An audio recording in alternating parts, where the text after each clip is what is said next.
Thank you very much for coming to the event today. It's our first event. It's pretty.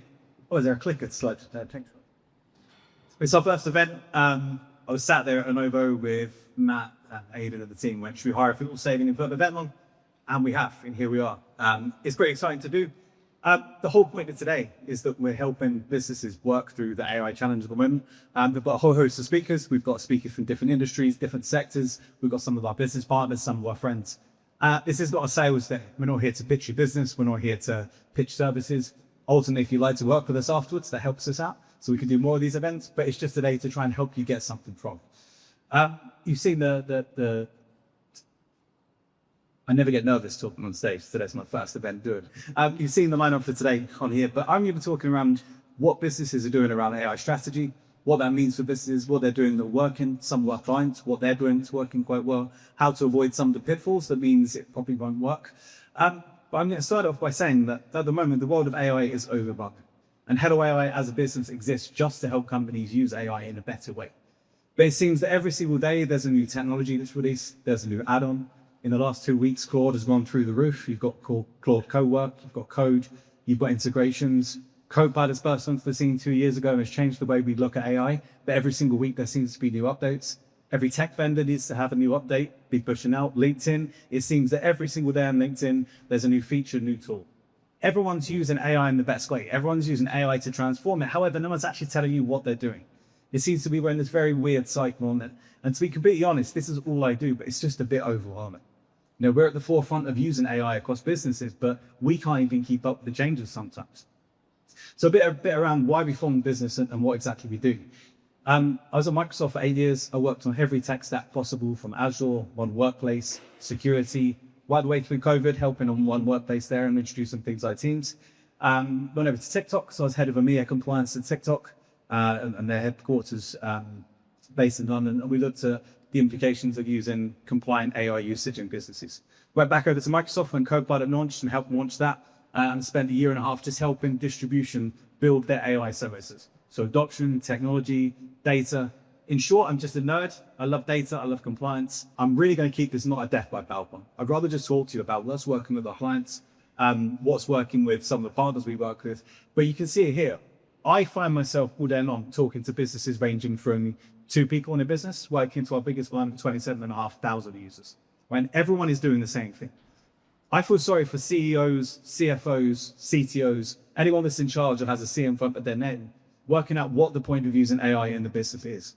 Because it's not like Azure. Right? When Azure launched, it was a real easy message to put through.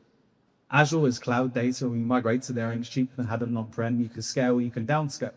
With AI, we find ourselves that our staff are using AI. If they're using it in a non-compliant way, it's a big risk. Where's the data going? Am I going to get sued? Can we control that? Is it the right thing to do? We've got IT teams that are quite resistant to putting AI into businesses because their infrastructure isn't set up correctly. The security isn't there. The compliance isn't there.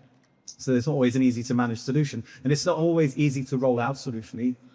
We've got the CFO that wants full justification on what is this tool going to be doing because AI isn't cheap.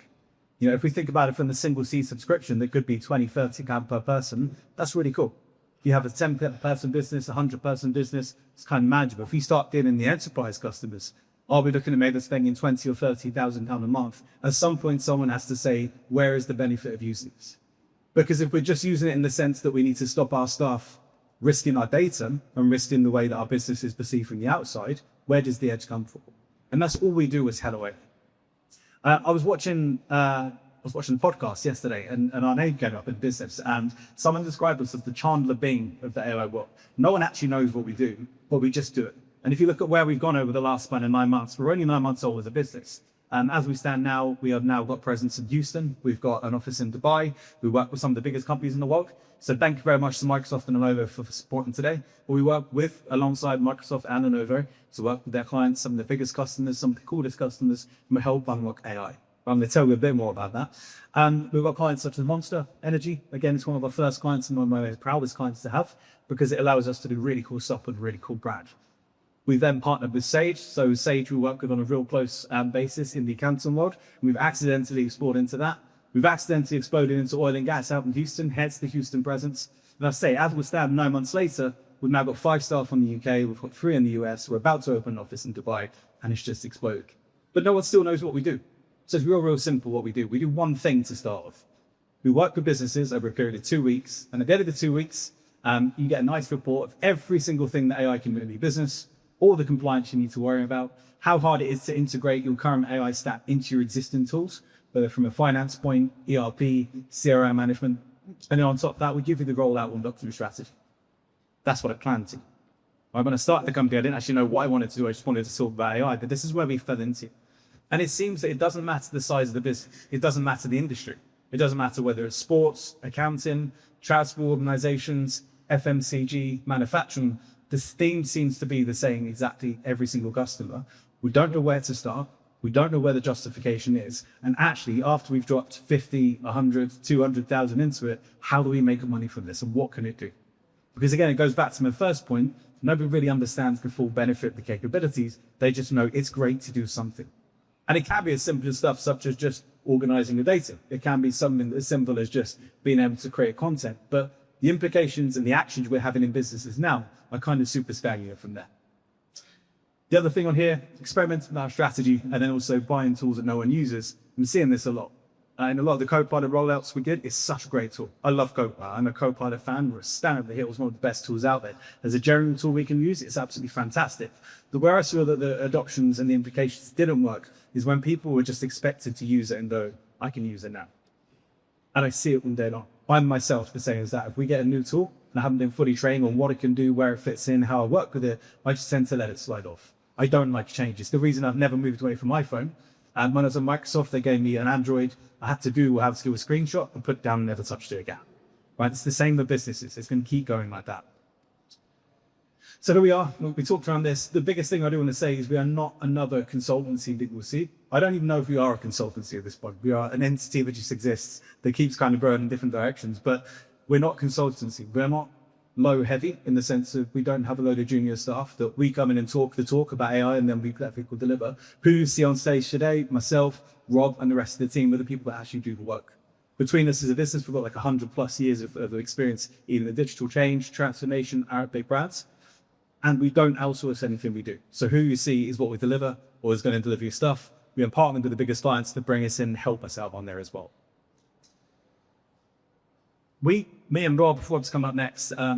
Rob's son is like my best mate at work. We met each other last year, about 2 weeks before we started our companies respectively, and decided we're going to do our own thing. I'll let Rob talk about his compliance and everything he does from the human CTO. But we we created something trademarked called Compass. Now, Compass is a three-part approach to AI, what we do in the business. But as you can see and understand, we have three things. We find the reason for AI, we find the way of deploying it, and then we find how to scale. But this is on here. And if we talk around, if I can just help you build a successful AI strategy, and this is what you take from my presentation, the first thing is the vision. When we go into a business, all we do is focus on what does the company actually need and what is the point it will invest in, whether it's £10, £10,000 or £1 million.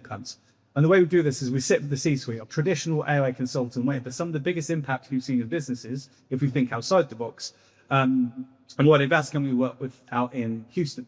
They turn around, they're like, we're going for gap position. We've got 8.5% EBITDA on 1.2 billion companies, quite big EBITDA. We need to get to 12%.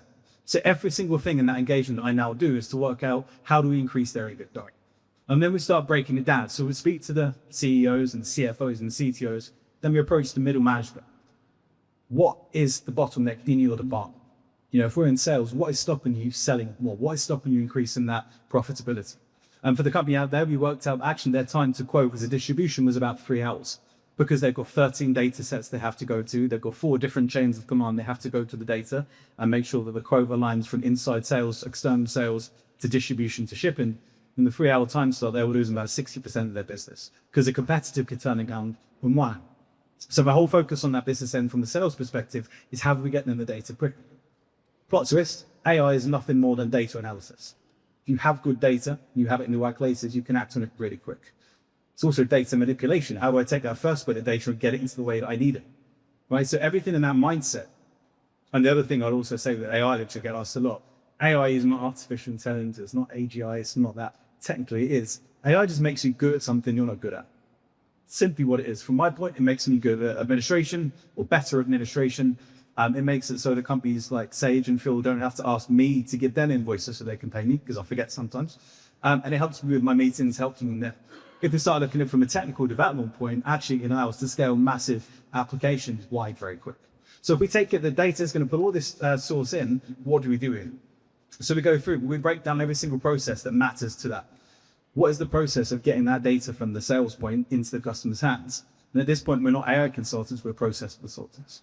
Sometimes being able to step into a business that you don't work in, you can brutally break down what works and what doesn't. And in fact, I'd probably say 60% of the customers sat in the room, if you just used your M365 stack better, whether it's Azure, whether it's Azure Foundry Services, Power Platform, you're probably going to have a great impact. Do not buy stuff if you don't need to do it. And that's one of the other things we do as well. I'm more than happy to turn around to a client and say, do not buy AI, do not go and drop money into that. If your existing software stack out there, we'll do it for you. Right, we're stuck in this thing, and I find myself in it. I would just buy a shiny tool because I think it's going to work. It's not always the answer for it. The real problem identification, it will only fix broken processes if the data is there ready to get done. So actually from the strategic point, if the CFO or the CEO says we want to achieve a quicker time to service or a quicker time to quote, well, actually, what is the problem we're focusing on here? Is it a human problem? Is it an outsourcing problem? Is it a tech stack problem? We have to be able to work with that and make sure that it aligns back in. And then lastly, work down on the opportunity list. What's the biggest impact we can have in 30 days? Another one of our UK clients, I'm not going to say who it is, quite a large drinks company. Their solution we were trying to build meant that it would be really impactful, but it's going to take 6 months to get there. We're not going to focus on this straight away. We're going to focus on the quick wins that allows us to prove to the CEO level, to the C-suite, to the management suite, and the users that are coming in, trust us with your data, trust us with your opportunities, and we can make an impact in. So creating a matrix of what's going to impact straight away, what's the most expensive thing to do, and also start thinking about, can your tech stack manage what you're asking it to you? Have you got the infrastructure in place? Are you looking at moving things on premise? Have you got the Azure in place? Have you got the IT team that can do that as well? Because I feel genuinely sorry for IT teams at the moment. There's a lot being asked of them. You know, myself and Dan, before the event started, we were talking around some of the AI roles that were coming up at the moment. People are looking for entire IT departments in one person, right? We need to know Azure, you need to know cloud, you need to know hardware, you need to know security, you need to know compliance. If your business isn't set up for that, you have Lenovo, you have Microsoft, you have people you can reach out for. It's in everyone's interest at the moment to make this work. So don't try and just like raw this. Don't go on your own. Speak out to people that are doing it wrong.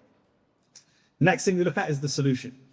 Actually, what we're building here is the implementation. You've identified where AI is going to fit into your business. Is it going to solve the problem of you just don't want to hire more people? You've got 1,000 people in your business. You've got 100 people in your business. Business is expensive to keep growing. Can we find a way where we can just use AI to offload 20% of each person? One of the biggest beefs I've got in AI at the moment is that time saved does not equal return on investment. If I save myself 10 hours a week, I do not make 10 hours worth of revenue. I can't go and play golf. I'm just doing something else. I'm just side shifting away from that 10 hours of stuff on there into doing something different, right? So don't get caught up in the hyperbole trap that this AI solution is going to save them 20 hours a week. Or alternatively, each of your staff members is now going to start having 2 hours being more productive during the day. Plot twist, they're not. They're just going to change it to something different. So having a strategic point from a leadership going, what are we going to do on this? Here's the workflow for you. And this is what we started to build in the solution part. The solution part is we give the businesses the solutions they need. Whether that's AI builds from Copilot, whether it's in Foundry, whether it's custom builds, whether it's custom workflows, even floating into the space of Power Platform and Dynamics and things like that. We will build around it. We build it into your processes. We test it with your processes. We test it with your systems to make sure the moment you turn it on, it works absolutely fine. The biggest thing we're seeing at the moment as well, from that tool integration point, is it's really exhausting. From the accounting side, you've got Sage, you've got Xero, you've got other manufacturers on there. Everyone is using it, but it's quite hard to build into it sometimes. And we're seeing each of those companies now start to increase their AI services. How do we tie the data? One of the biggest solutions we've done recently, and we're starting to see this more with our clients, is that I would rather recommend to a business to spend money to sort their data out, move to like an Azure Seek the database, ingest it into Fabric, and then you can do whatever you want to do. You could have a Hello AI GPT that sits over the top of it. You could have insert name GPT that sits on the top. And then it becomes a different point, because the whole point of AI is to be able to talk to your data. But if you've got data segmented here, data segmented here, your rollout isn't going to work well. You're just going to have pockets of success in each place. Now, what we're trying to do with businesses is though, move all of your data into one centralized place. It doesn't matter what you want to do after that. You can literally ask it anything. From the C-suite level, hey, what does this impact have over the next 12 months in my business if I increase X, Y, and Z by 5%? You have the answer back. It's like having a custom GPT on. But the other integration stuff as well, you've got CRMs, you've got ERPs, you've got other tech stacks that needs to be brought in. If you have siloed data, you're going to have a siloed experience. This is something that costs, don't buy it. That's my honest opinion on stuff here. And I'm pretty anti people wasting money. When I was back in a previous company, we did a lot of work in the legal sector. And I saw businesses wasting hundreds of thousands of pounds on proof of concepts. So 100% knew it wasn't going to work. The people selling it knew it wasn't going to work. And this whole Wild West ecosystem we've got is going to cause a massive meltdown at some point. Whereas so the businesses that are winning the win are the ones that are focusing on bringing their data into centralized places and then solving the problem that that's afterwards, rather than just trying to ad hoc fix a problem and put a plaster every time it's in there. And then from the solution side, we've also got the training aid. The biggest thing, we've got Stephen Brester later on talking around the human side of change and how to implement that into businesses. I'm seeing stuff fail left, right, and center over rollouts. And I'll put my hand up and say I've probably had more unsuccessful adoptions of AI than straight out of the door successful adoptions. And it all comes down to the human approach inside businesses. Are the leadership fully aligning the staff on why they didn't? We're seeing every month now there's multiple tens of thousands of people being made redundant from Microsoft, from Amazon, from the big firms.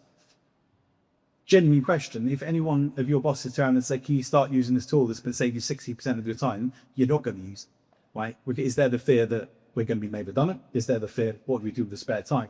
So it sounds really cheesy, but having leadership own why we're doing this in business and own the process around it genuinely makes a difference, right? And I'll say all right through from 2 people adoptions to 10,000 people adoptions we worked on, the biggest thing in there is having leadership that will back why it's happening, making sure the reason is owned. In terms of training that we offer, it literally ranges from we'll sit down next to someone that's never used AI and hold their hand, right through to working out adoption programs. And then from there, I'm also pleased to say today, from my old company, I couldn't actually work on Copilot because I had a non-compete. That's gone. So now we have opened our Copilot doors. You will get the best Copilot adoption practice in the UK when you're working with us, the experience you've had with the businesses we work with.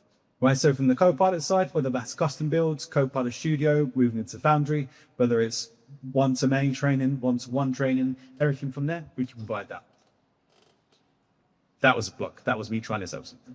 And then lastly, on your scale, do not turn AI on for every single person in the business. It's probably one of the biggest mistakes that I've realized. If you turn it on from day one and give uncontrolled, unrestricted access, it will be chaos. It will be chaos from the IT point. Your IT team are going to get pissed off because they're going to have a load of tickets coming through.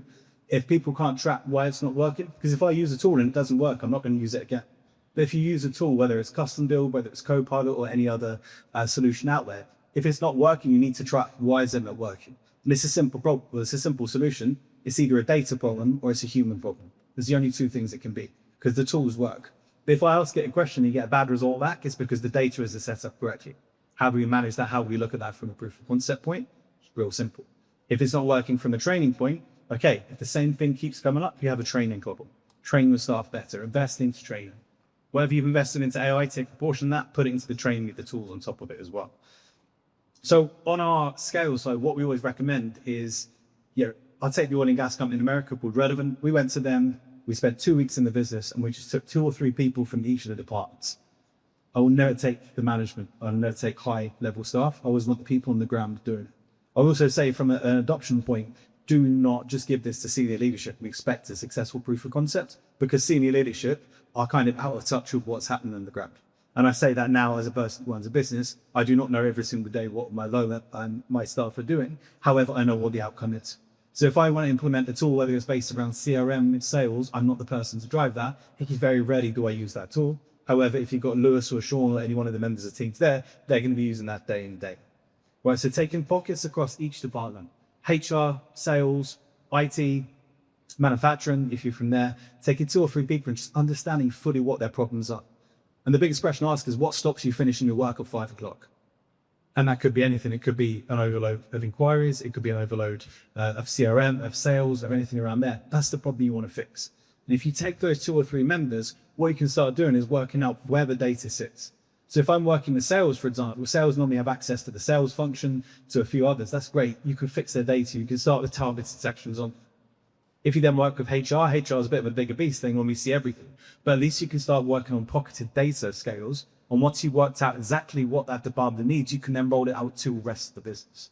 Right, so start with a few, or maybe 10, 15, 20, depending on the size of the organization, and then go through, treat them as the champions. Let them be the one that is telling you what is not working. And if you try and do something that doesn't work, listen to what they're saying, because that will help you avoid the sunk cost that you potentially have got on it. From the adoption program side, once that works, scale it to the rest of the business. Scale it out so that you're taking it from 2 people to 20 people to 200 people, but making sure that you're backing it with your data and everything you've learned from inside that kind of piloted format. I don't really like the word pilot scheme. I just think it needs to be like the first step into it. The very first step that anyone's going to do, just walk in and make sure it works. But keep them as the champions, because they, when I say they, the staff in your business will fix your business issues quicker than you or leadership. And that's the biggest thing I had to kind of learn throughout all the customers we work with. Your ego is not your amigo at any point. Right? As a leader, if I can't fix an issue in my business, pissing, it just annoys me. But if Lewis or Sean or Zoe or anyone that's in comes to me, they're going to tell me what the solution is, right? So the people on the ground and can have more impact than you can in a business. You need to flip the mind shift around. The mind shift needs to be shifted a little bit on that. Rob's going to talk around compliance and governance from the human CTO next. Do not ignore this piece.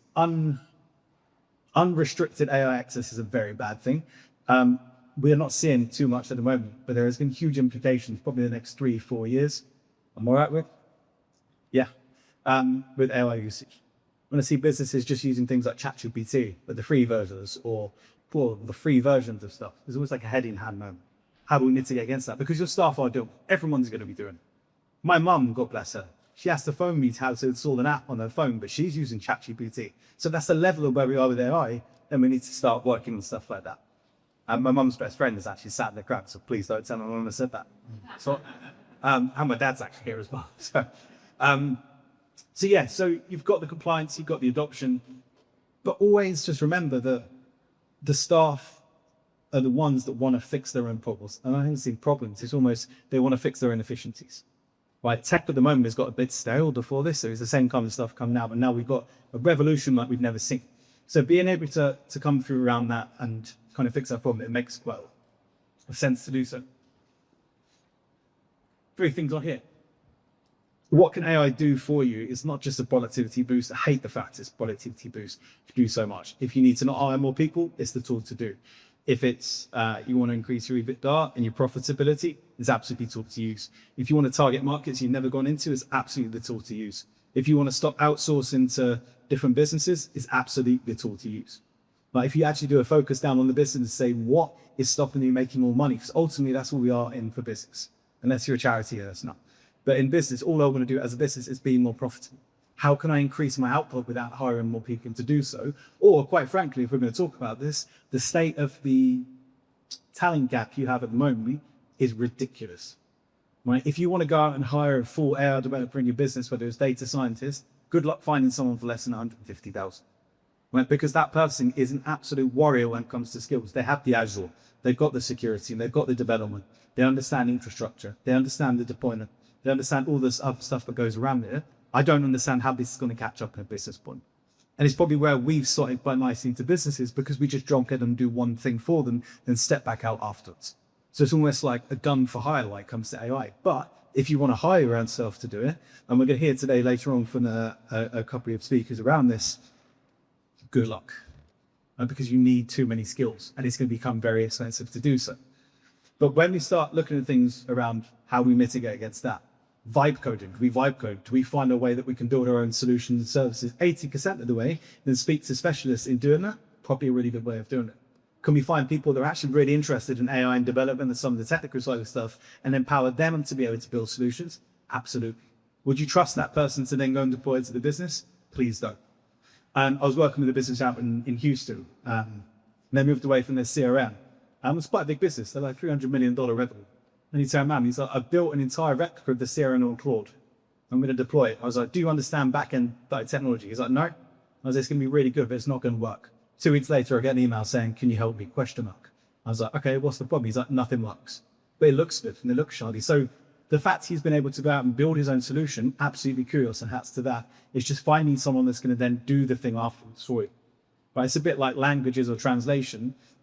If I'm going to say, I'm going to go to Reading, in German, Reading translates to spielen, because spielen is reading, right? So it's just knowing that when I go spielen, it doesn't mean reading, it means something else. The same way with vibe coding, it's the same way with layers. But if we look at the tools what we're actually going to start using, where are we losing time on that? I know as a business owner, I'm losing money. I'm pretty sure every single person knows that they're losing money, but your staff will tell you that. Why are we losing deals? Why are we losing the ability to expand? Why are we losing out to our competitors? Answer that problem, AI will do it for you.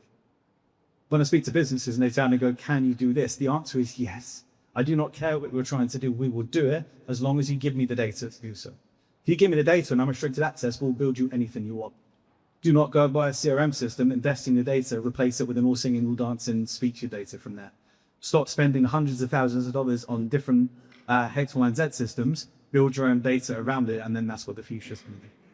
AI at the moment is really kind of transactional. I buy a tool, I use it, I put in the prompts. The future of AI, it's going to be operations, right? And it's no longer going to be a simple prompt that we put into a business and get a use out. It's going to be my data is now unwired within my potential of what I can do. Right, so again, focus on data on that. What does our data look like? The biggest question, to be completely honest, 80% of businesses I work with, data's pretty shit. And the reason I say that is because for years we've either had unrestricted growth on SharePoint, we've let people create their own Teams channels, their own Teams environments, we've got external sources. And if you think about how we share our data at the moment, it's absolutely insane. If I want to share a data or a document to Rob, I can email him the document, I can WhatsApp him the document, I can send it on Teams, I can send it on SharePoint, I can send the link on Teams through SharePoint or vice versa. We've got data on this system, we've got some on-prem, we've got some in Azure, we've probably got some in a P drive or a Z drive somewhere. It's a big problem we need to fix. But also the other problem is the pure amount of data we've got. If we've got 10, 15, 20 years worth of trading data, how much of that actually needs to be in our AI solution to make something good? Don't know. What do you want to do? If you want to track your entire business history, that's cool, use all of it. If you want to start off with maybe 6 months worth of data or 2 years worth of data, it's a really good starting point. And the businesses we've seen really on there, it comes back down to a pilot program. The word pilot I hate, but going through and going, what does this person actually need to do their job? If I give it to 2 or 3 people and we start with 1 year's worth of data, does it work? Quickly, no, I can change it to 2 years worth of data. I can change it to 5 years worth of data. And once I've got the secret source that works for them, we can push it out to the rest of the business. Yeah, it kind of solves the problem which I said earlier, which is how we scale this in such a way where we're not causing too much problems for IT or for the team supporting us. That one place there is where we start. Data is key to this. Good in, good out, whatever way you want to look at it. We need to make sure the data is there. The smartest businesses that I'm seeing, again, and it seems to be a recurring theme, we've had 17 conversations in the last month with different clients of different sizes, which is we need to put it into one place. I would stand on the hill, the Azure SQL database is probably the best way to start. Fabric on top of it, you're laughing because you could do anything you want. You are not restricted by tech stacks. And if you have stuff on-prem, you've got stuff on different software, you've got stuff on Citrix or different platforms, .NET and bring everything together.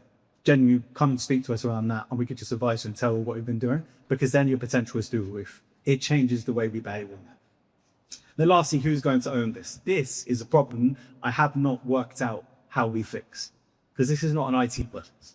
It's not a tech adoption. If you treat it like a tech adoption, it will fail. And I was stammering, I would die like him. If you just give this to people with technology and expect people to use it, it's not going to work. It's not IT's problem because IT may not have the full skill to understand AI capabilities, data, complex side of it, security and everything else. So it's not their problem. It's the CFO's problem at some point because that's the person that's going to pay for it. And where's the return on investment coming from? You know, normally we see around a 3.2x return on investment with some tech tools.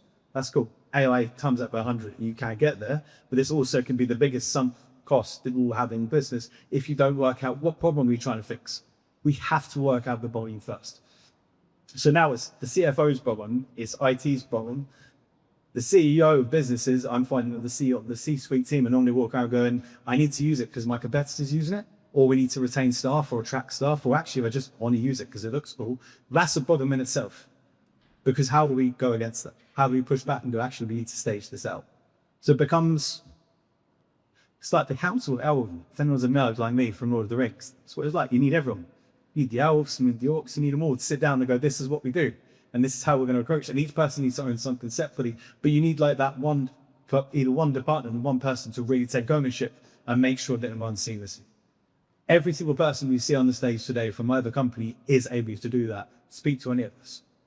We will never just hard push sell. Oh, we'll have a phone call with anyone confirm. If anyone does want to call, or QR code them back, just have a shout with us. I'm happy to talk advice. It will never be a cold sell. If you just want to phone up and go, how do we do this? We're happy to help out. I'm in the mindset at the moment, if everyone plays nicely in the next 3 or 4 years, everyone's going to succeed. And AI at the moment seems to be gate-kept behind this big stuff. It's not that hard to do. It's just this is all we do all day long.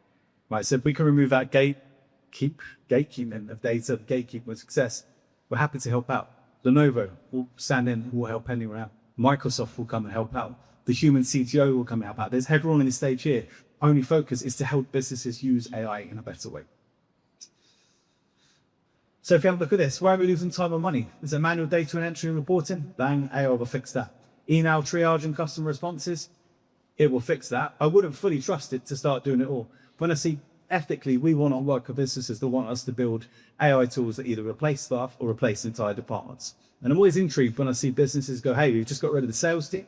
Now we're using voice agents or automated email agents, because I don't understand how it works. We won't do it. However, can it alleviate 30 to 40% of what they do? 100%.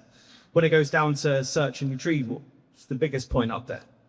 I just need data to do my job better. Right? If I'm working with a client, I need to know what I've done with the last 10 clients that makes this work. AI can do that. Because if you think, even from a Copilot perspective, looking at your data is just a window in. It sees every email you've ever sent, every message you've ever sent, every document you've seen, everything on your SharePoint, on your OneDrive. Just use it as a window into that. There we go. That's worth the price yourself to go through. And then lastly, the follow-up actions. The ability after every single meeting to go through and within 2 minutes have a full action plan with dates, times, responsibilities, Kanban boards, or whatever else we want to put into loop. That speaks for itself. Part of the reason we've grown so quick to the regions we've grown in is because we've utilized this heavily to make sure that I can sense check every single thing that we have to go on, unless you're Phil Sage, because I don't record his meetings and he's just chasing me for everything. Apologies, Phil, wherever you are. And then on top of that, what's the starting point? So actually, what is costing us? Because the impact we have on businesses, we're helping them increase their EBITDA by 1.5% in 3 months. That's massive. We're helping global businesses not hire more accountants or more staff because they haven't got the budget to do so. That's pretty awesome. If we're working with other companies going, actually, we're outsourcing a lot of our sales ops, either inshore, nearshore, or offshore, but it's costing us 100, 200,000 pounds a year. Cool. Invest 20 into AI, and then bring it back house on it, take ownership of that, and then watch profitability go up. Quite simply, from a mental health point, can it just help me finish work at 5 o'clock and not be stressed? That's a winner.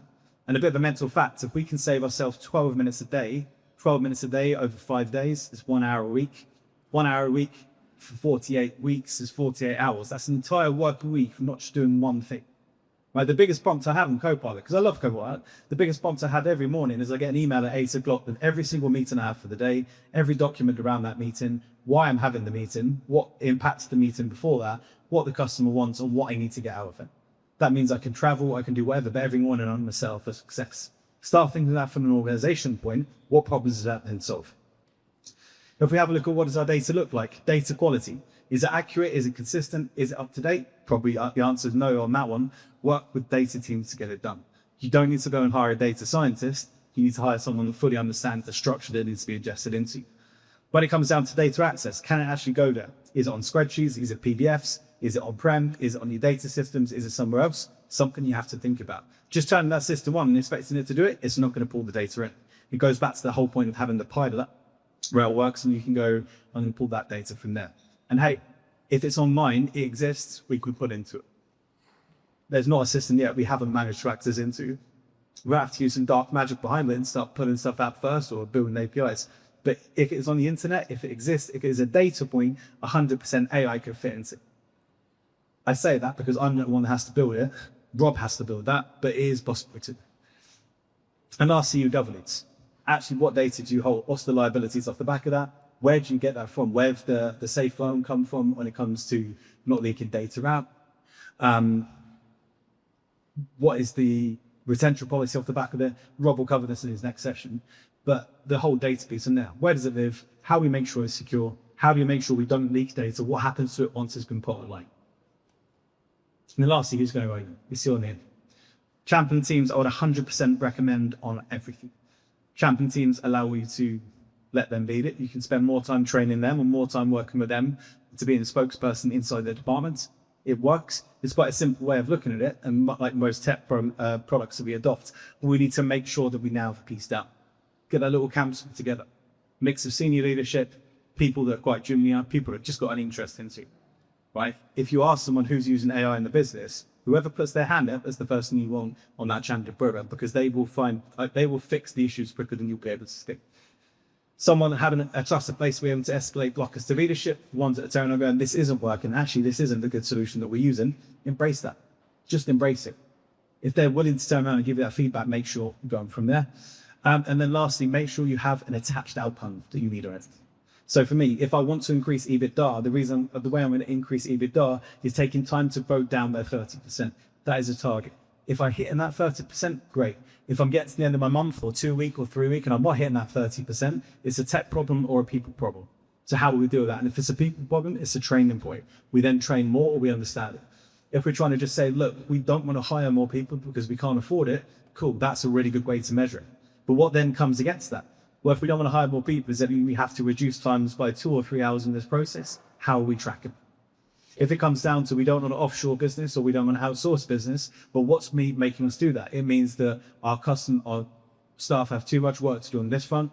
This managing process is taking too much time. That's a real measurable way of doing it against it. Without ownership, pilots expire. It will not work. It'll be a sum cost. No one's going to renew it. And actually, at the end of the time period, people aren't going to then carry an investment.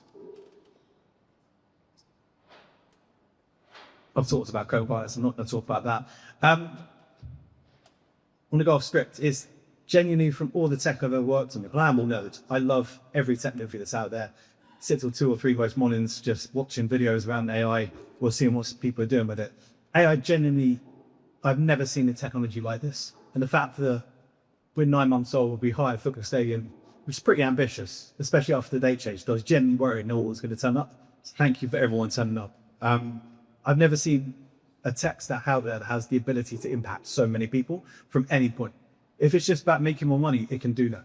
If it's just about setting up for success in the future, it's doing that. If it's just about making sure we don't have to hire more staff, you can do that. But ultimately, it means that we can just work easy. That's pretty special to have in business. And if you do it in the right way, well, staff will work easier. You'll be able to either, whatever your business goals are, to go on there. But it's also the point where it's like the Wild West. People are selling stuff for people who don't need. You are losing money by buying stuff you don't need. People are willing to sell the stuff that you don't need because it is unrestricted at the moment. Don't be fooled into buying success measures. Don't be fooled into buying pretty numbers or impacts into business that looks good, because it probably isn't true. The thing you do need to do to work around is just going through and saying, what match are you trying to do with this? And if you get the why, you get the reason, and then solution and scale it will have an impact. For the rest of the day, it's really cool actually. I've got a stage full of friends that are going to come and talk about everything. They'll talk about things they do in business, things they're passionate about. They'll things about the future, what we need to do in business to be successful. I just want everyone just to enjoy the day. Thank you so much for coming. It's pretty awesome to have this. Like genuinely from a little geek point, it just go, well, 9 months ago, I had 2 screens, the laptop and what we do. So now we've got offices across 3 continents, we're trading with 13 languages. There's critical stuff. Hopefully that's trying to kind of alleviate the Chandler Bing concept about Hello AI, but we just exist here to help businesses. If you want to talk about anything after this, find any one of us, the team in the Hello AI hoodies. You've got Lewis and Sean and Zoe, or come and chat to us. If you want to book a meeting then afterwards, feel free. We'll have a chat to anyone about any time. In terms of the services that we do offer after our first Compass engagement, if we do, nothing is off the table. If you want data orchestration, we do it. Data migrations, we do it. Pure Copilot adoption programs, we do it.